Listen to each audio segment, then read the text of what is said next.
경기도에 병원 괜찮은데 추천해달라고 하시더라고요. 제가 이제 5년차 간호사 되거든요. 임사에 남아있는 친한 친구들이 없어. 이제 성균관대 다니고 있고 약사하고 있고 공무원 하고 있고 모델 하고 있고 임상 업데이트가 안 돼요. 병동 개수를 한번 파악해봐야 돼요. 병동 개수. 다니는 간호사 선생님한테 직접 물어보는 게 제일 빠르거든요. 병동 개수, 그 병원의 병동 개수. 중환자실 보는 게 중요해요. 중환자실 최대한 많아야 돼. 업무 분담이 확실하게 돼 있어야 돼요. 예를 들어서 그 경남의 대학병원의 응급중환자실에서 일을 하거든요. 보통 내과계 환자를 많이 받아요. 소화기내과, 신장내과, 신경과 보통 이런 식으로 많이 받거든요. 근데 가끔 신경외과 환자나 소아과나 혈액종양내과 저희 과가 아니거든요. 근데 이 환자들이 올 때가 있어요. 그쪽에 대해서 잘 모르거든요.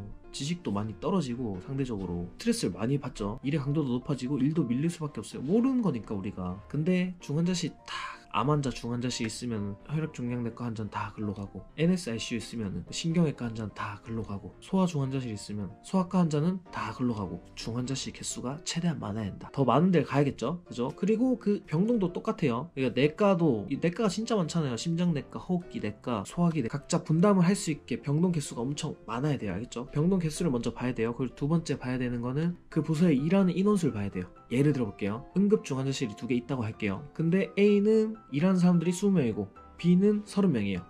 30명인데 가야죠.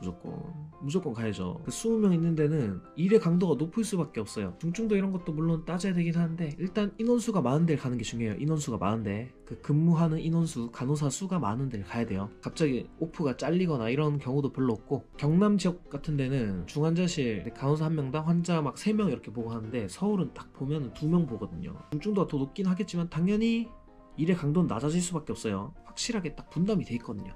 인원 많은데 가야 돼요. 알겠죠? 또 예를 들면은 제가 옛날에 시습했던 병원에 NSICU에서 시습했었는데 거기는 간호조무사, 의료기사들이 해야 될 일을 간호사가 1명 더 출근해서 그 일을 하더라고요. 병동당 간호조무사가 4명이 있어야 되는데 그 4명이 다 있는지 근무 인원을 파악해야 돼요. 알겠죠? 많은데 가는 게 좋아요. 많은데. 세 번째는 복지 같은 게 중요하죠. 제가 다닌 병원 같은 경우는 생리공가 있잖아요. 여자들 받는 그 한 달에 하루씩 무조건 주거든요. 못 쉬더라도 그걸 돈으로 무조건 줘요. 근데 다른 병원에는 그런 거 못 쓰게 하는 병원이 있거든요. 이게 아직도 있는지 모르겠다.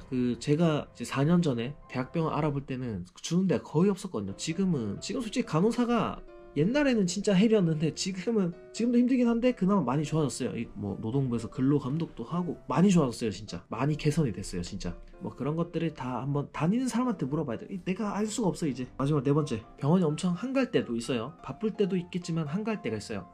10명에서 일하러 왔는데 환자가 막 10명밖에 없다. 그러면 10명에서 일할 필요가 없잖아요. 그죠? 근데 여기서 이제 차이 나는 병원들이 있어요. 예를 들면 제가 다닌 병원은 응급어플 몇 명 주던가 아니면은 그 남는 인원에서 그냥 일해요. 당연히 사람은 많고 환자는 적으니까 강도가 떨어지죠. 그런 날도 있어야죠. 엄청 바쁠 때도 있는 것처럼. 어떤 병원에서는 다른 데 보내요. 일단 다른 데 헬퍼 보내는 그런 병원도 있어요. 또 다른 데 도와주러 가고 일을 하면 또 스트레스 받거든요. 또 그런 것도 잘 파악하고 4가지 말해줬네. 그 5번째는 통합간병 서비스를 많이 하는 병원인지. 근데 예를 들어서 A랑 B가 있다. 병동들이 10개가 있는데 그 A는 통합간병 서비스를 8군데서 하고 B는 한 군데서 한다. 그럼 A에 가야 돼요. 그게 어떤 느낌이냐면, 일단 통합간병 서비스는 좋은 거예요. 일단 제가 듣기론 그래요. 저는 해본 적은 없지만 좋은 거예요. 저희가 만약에 간호사 5명에서 일을 한다.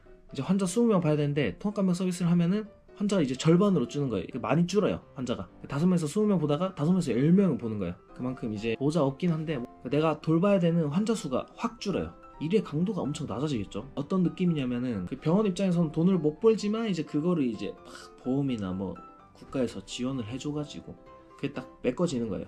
그 어떤 느낌인지 알겠죠? 간호사가 엄청 하기 좋아지고 있어요. 지금 더 여러 가지들이 있는데 이 5가지만 확인해보고 이 병원을 한번 찾아봐요. 알겠죠? 어떤 선생님이 댓글을 달았더라고요.